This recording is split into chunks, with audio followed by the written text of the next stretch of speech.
Assalamualaikum guys, lanjut lagi Project Car 63. Jadi kemarin ini shocknya kita bongkar, pernya kita ganti baru dan udah kita potong pernya. Ini sudah terpasang untuk per shock ya kan. Nanti untuk tinggi ban ke fender nanti kita ukur lagi, kalau misalnya masih kurang pendek nanti pernya kita potong lagi guys gitu. Nih sekarang kita lanjut dulu ke interior. Jadi ini kita lagi ngebongkar alarm. Ini nggak tahu kenapa di mobil ini alarmnya ada dua, padahal alarm bawaan mobilnya masih berfungsi, masih normal. Cuman ini nggak tahu kenapa ditambahin alarm universal gitu. Dan yang punya mobil ini juga minta untuk dibongkar, ya dicek, dibongkar gitu. Jadi ini kita ambil dari pusat sambungan kabel alarm universalnya ya kan. Ternyata dia langsung ngambil arusnya dari dalam sana guys tuh. Nah ini kan dari sini nih, ini modul alarm original nih. Nah ini kita set dulu supaya nggak terlalu sensitif. Nah kita set segini aja ya kan.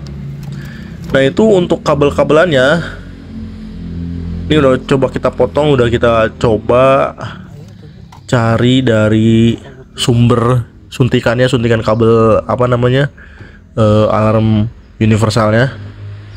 Oh ternyata masih kurang sensitif guys. Ini kita putar lagi ya, kita kurangin dikit. Terus mobil ini kan bekas meledak ya airbagnya. Jadi setirnya kemarin pertama masuk ke sini diganti pakai setir racing. Ini bos kitnya. Dan pemasangannya pun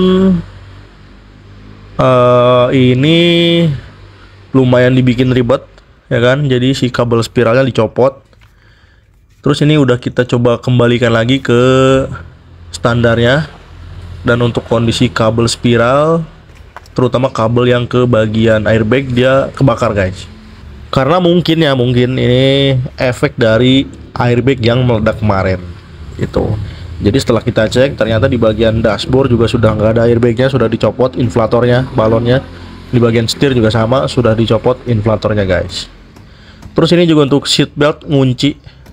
Oh, dia nggak bisa kita tarik. Jadi nanti untuk seat belt kita cek dulu ya kan. Kalau memang bisa dibenerin atau diakalin ya kita benerin. Ya kalau misalnya nggak bisa diakalin ya terpaksa harus ganti baru guys gitu. Terus ini lanjut ke bagian fog lamp. Nah ini untuk covernya sudah kita repaint, dan juga untuk rumah fog lampnya sudah kita bersihkan. Dan bohlamnya ini nanti kita ganti pakai bohlam LED. Untuk bohlam LED kita pakai dari Luximos guys. Nah, ini bohlam baru ya. Jadi permintaan yang punya mobil seperti itu. Fog lampnya pengen diganti pakai LED yang nyalanya lumayan terang guys gitu. Oke, ini lagi dipasang dulu untuk bohlam LED fog lampnya guys. Oke lanjut lagi guys. Jadi hari ini kita mau ganti dulu sensor ABS di bagian roda depan sebelah kiri, karena kemarin udah kita scan kerusakannya di bagian sensor speed RH sirkuit. Jadi biasanya kalau errornya dari situ atau rusaknya dari situ, kabel ABS-nya minta ganti sensornya. Jadi nanti kita ganti pakai sensor ABS baru yang sebelah sini, dan mudah-mudahan penyakitnya sembuh ya kan. Nah ini untuk per yang kemarin kita ganti pakai per baru, ini sudah terpasang. Tuh, shocknya juga kelihatan belum ada bocor, jadi kayaknya masih oke. Nah ini untuk sensor ABS yang barunya nih guys. Jadi nanti tinggal dipasang aja gitu. Oke. Sampai saat ini sih alhamdulillah belum nemu kendala yang rada ribet ya kan.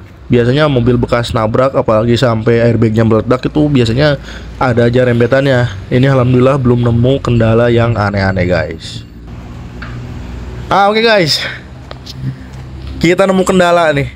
Jadi setelah diganti pakai sensor ABS baru, remnya bunyi, pedal remnya, ya kan. Jadi ketika kita injak pedal rem dia kayak balik, apa sih namanya, goyang gitu, pedal remnya kayak tek tek tek tek gitu. Nah setelah kita cek ternyata dari kampas rem yang copot. Nih sampai copot kayak gini kampas remnya. Jadi untuk kampas rem nanti kita ganti pakai kampas rem bekas aja yang masih lumayan tebal, ya kan. Ini barangnya nih. Ini kita kasih gratis aja lah. Karena yang rusak cuma sebelah. Jadi sebelah lagi masih bagus guys gitu, oke. Nanti habis apa namanya, kampas rem terpasang, nanti kita coba test drive lagi. Semoga nggak ada yang aneh-aneh nih. Oke guys, lanjut lagi. Sekarang kita ganti dulu grill depan pakai grill Toyota Belta. Ini sesuai dengan permintaan yang punya mobil. Kalau grill depannya minta untuk diganti guys gitu. Terus untuk problem di pengereman ini masih belum selesai, belum sembuh. Jadi nanti kita mau konfirmasi dulu sama yang punya mobil. Ini kayaknya lumayan serius nih untuk di bagian pengereman. Nanti kita obrolkan dulu lah ya. Nah untuk sementara ini kita mau pasang dulu grill. Terus untuk bumper tadi udah terpasang. Terus untuk lampu baru udah terpasang, fog lamp juga sudah terpasang nih guys tuh. Terus untuk headlampnya nih sudah kita downgrade pakai headlamp punya Limo. Oke guys, lanjut lagi ke bagian interior. Jadi seperti yang udah saya bilang tadi, ini bekas nabrak, airbagnya meledak. Terus yang punya mobil minta untuk diakalin tanpa ada penggantian part semacam modul airbag. Pokoknya untuk perangkat airbag nggak ada yang diganti lah. Jadi kita akalin doang gitu.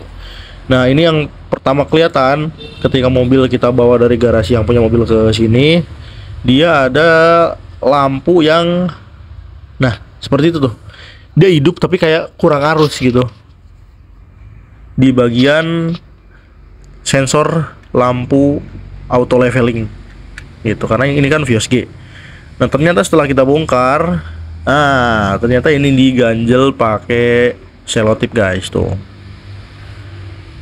Jadi aslinya ini nyala, cuman diganjel gitu. Jadi ini kita coba buka aja untuk ganjelannya supaya kelihatan nih kalau lampunya ini nyala. Loh, ya kan? Bentar guys, mana tadi selotipnya jatuh lagi. Tuh, nyala ini lampunya gitu. Jadi karena ini nggak bakalan ada penggantian modul airbag, ya kan, inflator, sensor semua nggak diganti, jadi otomatis bakal kita akalin dari apa namanya, dari speedometer aja. Jadi nanti untuk speedometernya masih kelihatan normal. Ketika kunci kontak ke ACC, semua sensor nyala, ya kan, dan mati gitu. Nggak ada yang kita ganjel, nggak ada yang kita tutup-tutupin. Jadi yang kita rubah cuma jalur yang ke lampu airbag aja. Untuk sisanya nggak ada yang dirubah, normal ya kan. Untuk sistem airbag yang ada di mobil nanti kita matikan, dinonaktifkan. Terus ini juga dashboard nih, di bagian apa namanya, airbag sebelah sana tuh pecah juga karena kan airbagnya meledak gitu. Jadi nanti untuk speedometer ini nanti kita diskusikan lagi, oke? Nah oke guys, speedometer ini sudah selesai. Jadi kemarin kita udah ngobrol sama yang punya mobil, udah diskusi. Akhirnya untuk speedometer kita tuker tambah. Jadi speedometer bawaan mobil ini diamankan, diganti dengan speedometer copotan yang sudah kita apa namanya, rakit jalur kabelnya, ya kan, supaya airbagnya ketika kunci kontak on bisa mati gitu. Nah ini scanner sudah terpasang. Untuk perangkat airbag di mobilnya ini sudah kita matikan gitu. Nah ini kan lampu airbag nih. Nah kita coba sekali lagi ya. Nah yang di bawah tuh lampu airbag. Nah ngedip sekarang udah oke. Tapi di sistem perangkat di mobilnya sudah kita off kan. Jadi kalau kita scan hasilnya seperti ini. Airbagnya not equipped atau tidak digunakan, ya kan. Jadi biaya untuk perbaikan airbag yang meledak seperti ini tuh kalau dibikin normal lagi, ganti inflator, ganti modul, ganti sensor, itu bisa nyampe belasan atau puluhan juta guys. Jadi untuk biaya benerin seperti ini nih, ngakalin seperti ini kayaknya nggak sampai 1 juta deh, di bawah 1 juta kayaknya. Jadi ya kita mah tergantung permintaan yang punya mobil aja sebenarnya. Kalau misalnya yang punya mobil minta untuk diakalin seperti ini, ya kita kerjain gitu. Dengan budget yang bener-bener minim, ya kan? Kalau misalnya yang punya mobil minta untuk diganti total, airbagnya dihidupkan lagi, ya kita benerin sesuai dengan yang diminta pemilik mobil atau customer gitu guys, oke? Tapi rata-rata yang udah airbagnya meledak tuh biasanya nyari yang murah sih. Nah kalau cari yang murah ya seperti ini caranya. Nah masalahnya jarang ada bengkel yang mau buka-bukaan kayak gini, ya kan? Jadi suatu saat kedepannya ketahuan nih sama bengkel yang lebih jago, mungkin nanti diinfokan sama yang punya mobil, kan yang punya mobil juga bingung gitu. Jadi makanya ini kita buka-buka aja sekalian di sini, ya kan, sebagai pelajaran juga buat teman-teman mungkin gitu. Nah itu bisa dilihat ya bekas meledaknya seperti itu di bagian dashboard, dan untuk di bagian setir kayak begitu. Jadi mungkin ini untuk alternatif penggantian bisa diganti pakai dashboard punya Limo. Untuk setir sih bisa di custom sebenarnya, di karbon aja ya kan, biar cakep gitu. Tapi nggak ada permintaan. Nah oke guys, ini udah kita pasang semua untuk cover-coverannya. Terus itu satu lagi tadi lupa saya sebutin. Ini untuk lampu indikator auto leveling, itu kita matikan dari modulnya guys. Jadi ini juga lampu kan headlampnya sudah kita downgrade pakai punya Limo. Jadi auto leveling juga kalau dipasang ya percuma gitu. Jadi makanya langsung kita copot aja dari modulnya. Kalaupun mau dibenerin supaya indikator di speedometer nggak nyala, ini kan harus ganti modul karena memang kerusakannya dari modul. Itu untuk modul auto leveling lampu bekasannya aja bisa harga 800 sampai 1 jutaan guys. Gitu. Jadi makanya kita copot aja supaya murah. Gitu, oke? Jadi sebenarnya cara seperti ini tuh tidak direkomendasikan. Kalau misalnya teman-teman punya uang untuk benerin, ya kan, benerin total untuk sistem airbagnya, mendingan diganti baru aja semua gitu, atau ganti copotan lah gitu. Tapi kalau misalnya benar-benar nggak punya duit, ya kan, benar-benar pengen dibikin minim, ya seperti ini caranya gitu. Tapi banyak sensor yang kita matikan. Oke guys, lanjut. Hari ini kita spuring dulu ya kan, karena mobil ini kemarin sudah ganti rak setir, tie rod, dan juga rak end gitu. Karena kan mobil ini bekas nabrak nih. Jadi biasanya walaupun udah kita maksimalkan, udah kita spuring lah, udah kita pokoknya udah kita rapi-rapi, itu tetap aja ada penyakitnya, entah itu setirnya enggak center lah, atau misalnya ketika lurus masih ada ngebanting kiri kanan lah itu kan. Jadi ya untuk meminimalisir hal seperti itu kita coba spuring aja, walaupun hasilnya ya mungkin kalau par kaki-kakinya rusak ya kan, atau sasisnya bengkok, tetap aja setirnya lari-lari gitu. Tapi mudah-mudahan di mobil ini enggak ya. Jadi ini kita coba spuring dulu aja guys. Oke, seperti biasa spuringnya di HSR Sukabumi. Nah untuk penyakit rem ini masih belum sembuh ya kan. Jadi ketika kita injak pedalnya tuh mentul-mentul guys gitu, dan bunyi tek tek tek tek gitu di roda depan sebelah kanan ya kan. Jadi yang punya mobil sudah memberi izin untuk dioprek-oprek nanti ya kan, untuk diakalin. Jadi nanti coba kita akalin dulu, dari mulai ngebuka soket modul ABS segala macam kita coba ya kan. Kalau misalnya mentok ya paling ABS-nya kita nonaktifkan. Oke guys, sekarang kita lanjut benerin kisi-kisi AC. Jadi untuk bagian sebelah sini masih oke, belum ada yang patah tuh. Pengaitnya juga oke semua. Nah yang rusak sebelah sini guys, nih dia udah hancur semua, udah pada patah ya kan. Nih dudukan ininya patah. Terus untuk dudukan yang ngait ke bagian kisi-kisi AC nya juga udah pada patah, udah pada hancur. Ini patahannya masih nempel di kisi-kisi AC nya. Nih yang kecilnya juga sama, udah pada patah.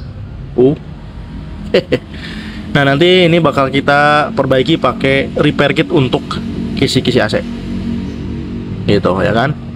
Jadi untuk repair kitnya seperti ini bentuknya.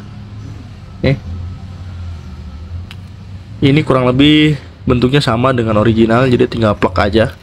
Jadi langsung aja kita eksekusi untuk penggantian repair kit punya kisi-kisi AC Toyota Vios Gen 2. Nah oke guys, ini sudah selesai kita pasang. Nah, oh ya kan, sekarang sudah oke, ikut bergerak semua untuk kisi-kisi AC nya ketika kita arahin ke atas. Yang sebelah sini mah masih oke, jadi yang sebelah sini nggak di repair, sebelah aja. Oke. Ini untuk perbaikan kisi-kisi AC sudah selesai guys. Tinggal kita pasang balik ke mobil ya.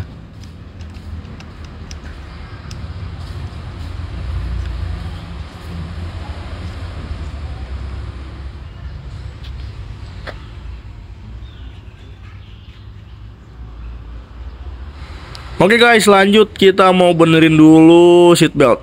Jadi seat belt depan yang sebelah kanan ini macet. Seat belt sopir ya. Ini kita nggak tahu kenapa. Mungkin bisa juga imbas dari airbag meledak, ya kan? Karena untuk Vios G ini dia sensor airbagnya itu nyambung juga ke bagian seat belt guys, gitu. Jadi ketika airbag meledak, ini juga biasanya ikutan error. Jadi kita nggak tahu, ya kan? Jadi intinya seat belt ini macet, nggak bisa ditarik lah, tuh, ya kan? Itu soket warna kuning nyambungnya dia ke airbag guys, gitu. Jadi nanti ini kita tes dulu, kita cek dulu ya kan. Kalau misalnya bisa diakalin ya kita akalin, gitu, oke? Jadi sekarang kita bongkar dulu aja untuk si mesin seat beltnya. Oke guys, ini seat belt sudah selesai kita akalin dan sekarang sudah bisa ditarik normal lagi toh, ya kan? Jadi setelah kita bongkar, di dalam mesin seat beltnya dia ada 3 biji gear kayak gini yang mengganjal, gitu, jatuh lagi, ya kan? Jadi 3 gear ini kita copot aja, nih. Jadi posisi ketika ditarik seat belt ngunci ini 3 biji ini nih, gara-gara gear kecil kayak gini, ya kan? Makanya ini kita copot aja, kita buang dan ditarik hentak dia ngunci tuh. Kalau pelan normal. Jadi ya kalau bisa diakalin ya kita akalin, kalau nggak bisa diakalin biasanya kita ganti baru, gitu, oke? Jadi untuk problem di seat belt yang nggak bisa ditarik sudah oke, sudah selesai. Sekarang seat beltnya sudah normal kembali guys. Tuh, tinggal kita pasang balik untuk cover-coverannya.